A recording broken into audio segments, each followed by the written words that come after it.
Andla onke umlomo ongathethi imanga sethula inkulumo yaso sikhulume kanje ngelembe.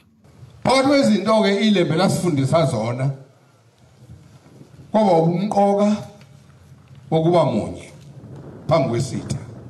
Kanjalo nempi yasesandlwane yasifundisa okufanayo. Singalibali futhi ukuthi impi yasesandlwane yaliwa ngamadoda 50 years after isilo sakwaDuza sahamba emhlabeni. Bayibamba ngoba babesenobunye. Ilento ke efunwa uNkulunkulu esizweni ngesizwe. Nathi mase sithatha isiqalekiso sokwehlukana. Siyokwehlukana ngoba sivumela uSathane. Kufanele uSathane simvumele ukuba sehlukane ngemqondo. Singehlukana ngokwamaqembu kodwa when it comes to the nation wise, let's unite and face the enemy. Ilembe lathi ke selisikele amankengane umhlaba ngale kothukela laba selakhe isigodlo salo kwaDukuza okumanje ke sisebenza njengenkundla yezokuvakasha. Masifunda umlando siyathola ukuthi ilembe labe liphaka impi ngenxa yemkhankaso ethile neyabe incike ekwakheni noma ekuvikeleni isizwe. Uma sasakwazi ukuyivikela ziyosingena izizwe zingene ngathi ngoba vele sesiyisitha kithi thina uqobo. Uma ephonsa enyakatho wabe azi ukuthi kuyokwenziwani. Kanjalo nalabo ababeyingxenye yaleyo mikhankaso babazi ukuthi kuyokwenziwani. Ubezwe bethi yadela wena obulapho ngoba bazi ubumqoka bomkhankaso lowo. Yindlela singakubongi okwenziwa ilembe namabutho alo ayekhona ngalezo khathi. Nesizwe sasikhona ngaleso sikhathi. Senze izinto ezahlukile. Sinqonya umhlaba kangaka ukuthi siyisizwe esazi ukuthi sabhala umlando namhlanje awukhohlakala. It should be part of tourism. Ngoba mayisilo sakwadla amahlahla kuzeni sikhothama emhlabeni.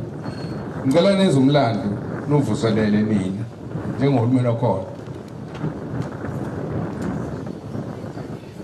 Umbuso omangiso wayela bathi silo siyakweleta. Sikweleta uMr Glass owayisizwa uZungu ukwakha le yandlu.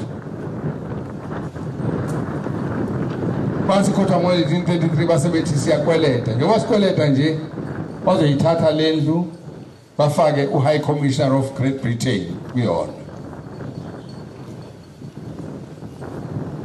Kodwa abantu bakwaZulu ngaleso sikhathi babe saphila bathi kubili kuthathu. Singafanele. Balwa. Ngizokuthaza umlando.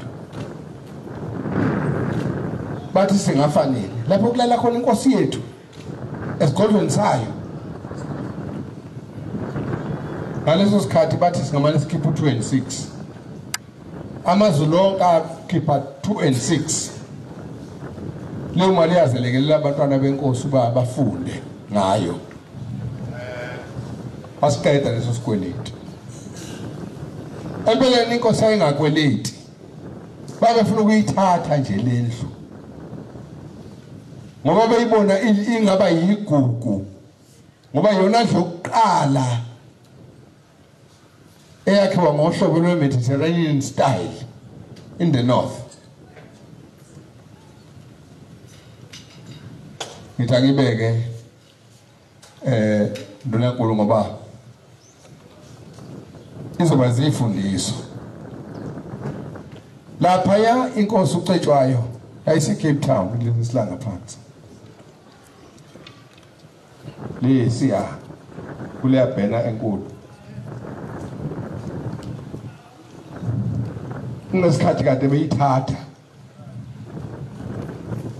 Beyibambe lapha eNgome. Bahamba nayo. Baye bafika ePort Danford esikhaleni. Bafika umkhumba wahamba.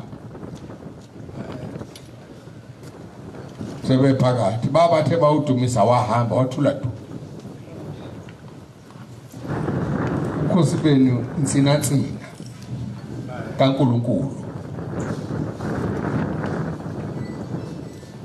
abantu bakhala ngamakhosi abo nje bafuna amakhanda awo nje thina sifuna ikhanda lenkosi ngoba inkosi yethu thina onke amakhosi ethu ayiboshiwe abuya.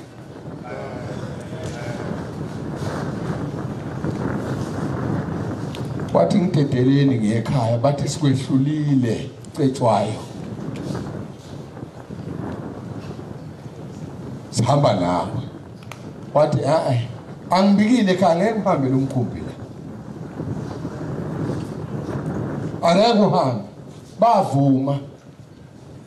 Bazofika ubike phuma sishisile lesigodlo sakho wathi ngofike ngime enhla kwesibaya. Ngibike ngisenza i-research nje ukuthi ubani wakhipha imbuzi yokubika. Ngoba sifike lapha eNgilandi sabona bemasha bengenzela initial salute. Ngeflege lami le. Bathi bafune lami impela iflege lapha eNgilandi. Lona libhibha lapha neWales nelamangisi kanje. Babe masha nembuzi abathi bayibunye kwaNkosi cishe ngamangala lembuzi eneyibona ikhulu ngoba sinazi imbuzi enokungaka lapha. Ngomlando kepha inhlupheko wakho umbumbi amakhosi amlandelayo ahlangana nenhlupheko ngoba udingana inkosi udingana wahlangana nempiyaseNcoba 1838